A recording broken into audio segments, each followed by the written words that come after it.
nice and silky smooth.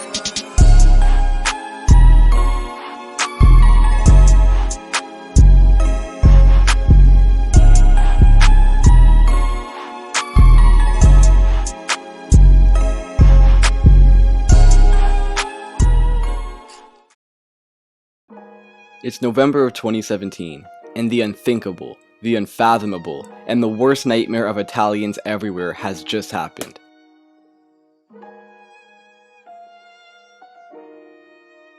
The Italian national team had just lost to Sweden in the European playoff for World Cup qualification, and had almost unbelievably been eliminated from participating in the 2018 World Cup. It confirmed that a World Cup would take place without the European giant and four-time world champion Azzurri for the first time since 1958 and only the third time ever. Surely this was just a horrible combination of bad luck, unfortunate circumstances that led to this happening. You could never possibly imagine the Italians ever missing another World Cup again anytime soon.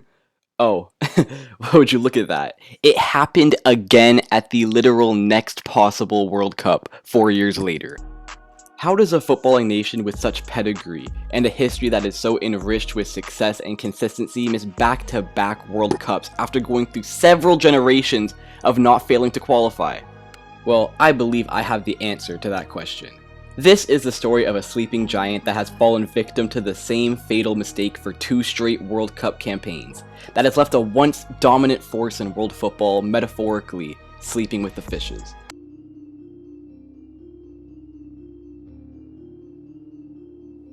International football is incredibly unforgiving. There's only 2 real major tournaments for a European nation like Italy that occur every other summer, and the true pinnacle of the World Cup only comes around every 4 years. To add to the stressful nature of international football in Europe, the qualifying systems, especially for the World Cup, are so strict that a singular loss can put a nation in a vulnerable position to not win their group and ultimately fail to qualify for the major tournament. This means that decision making is at an all-time importance, as every qualifying game has a stake level much higher than any regular league game with your club.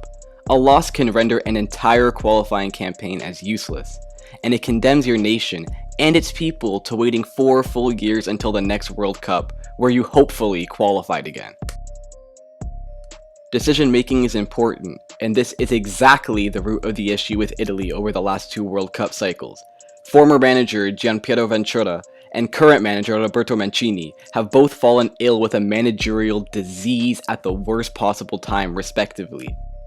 The disease takes host in the mind of a football manager and does irreversible damage to the team they are coaching. It confuses the fans who fail to understand the decisions being made, and frustrates to no end those who start to pick up on what's happening. What I'm referring to is favoritism, and more specifically, the inability and unwillingness to freshen a stale squad. Let me elaborate. In November of 2017, the Italians were stunned by Sweden when they were beat 1-0 on aggregate and failed to qualify for the World Cup. The second leg of that playoff tie was a ridiculously bland 0-0 draw at the San Siro, where Italy looked slow, stale, and old, because that's exactly what the team was.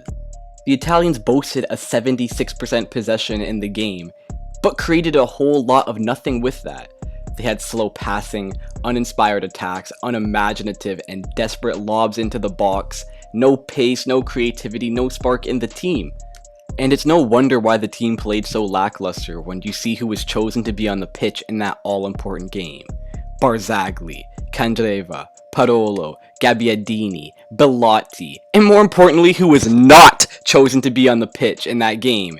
Insigne being on the bench when he's probably the best Italian player at that time. Young talents like Chiesa and Barella being completely ignored in favor of Ventura's old favorites, who were simply no longer at a level that is required to succeed in international football. The decision to stick with the aging and fading favorites of Ventura cost the Italians a spot in the World Cup, that would ultimately go on to be dominated by young phenom Kylian Mbappe. Ironic. In the end, the fatal favoritism costed Ventura his job, which brings us to Roberto Mancini, and the initial resurgence of the Italian national team. Because I'm sure most of you have been wondering throughout this video so far how I'm going to explain how Italy somehow won the Euros in 2021 amidst all this failure. And believe me, This plays directly into my overarching point. Roberto Mancini came in and added a much needed injection of both youth and overall freshness to the Italian squad, and the results followed rather quickly. The introductions of young stars Federico Chiesa and Nicolo Barella, freeing Marco Verratti and Lorenzo Insigne from the depths of the bench, and introducing fresh faces that would go on to play key roles in the squad, like Leonardo Spinazzola and Giovanni Di Lorenzo. It all contributed to the significant turnaround and resurgence of the Italians. En route to the European Championship of 2021, Italy had gone over 30 games unbeaten. The fresh perspective Mancini had given the squad was working wonders, and the Italians truly looked revitalized with fast, creative attacks, high pressing, and the ever-present resolute defending that Italians had prided themselves on for generations. Behind the efforts of new goalkeeping star Gianluigi Donnarumma, coupled with the Italian defense, they had gone over 30 games without conceding more than one goal in a game. The pinnacle of the Italian revolution under Mancini was on display in the Euros of 2021, where they shocked the world that had not been paying attention, and showed those who hadn't seen Italy since that failed World Cup qualifying that Italy was now energetic, pacey, and quick with the ball as they were resolute and tough defensively. Italy went on to win the tournament after just missing the last World Cup, and in the process extended their unbeaten run to a staggering 37 games, the longest unbeaten run for a men's national team ever. Mancini had completely turned the Italian program around, until he fell ill with the same sickness that doomed his predecessor. I started this video by saying that international football is unforgiving, and that relentless and unforgiving nature began to rear its ugly head once again post-Euros for the Italians. The same players that were introduced to freshen the lineup had grown old, washed, and stale, and the squad that had gone on that amazing unbeaten run was losing its spark. But the favoritism that doomed Ventura was overcoming Mancini at this time. The cracks had been showing post-Euros in the qualifying process for the 2022 World Cup.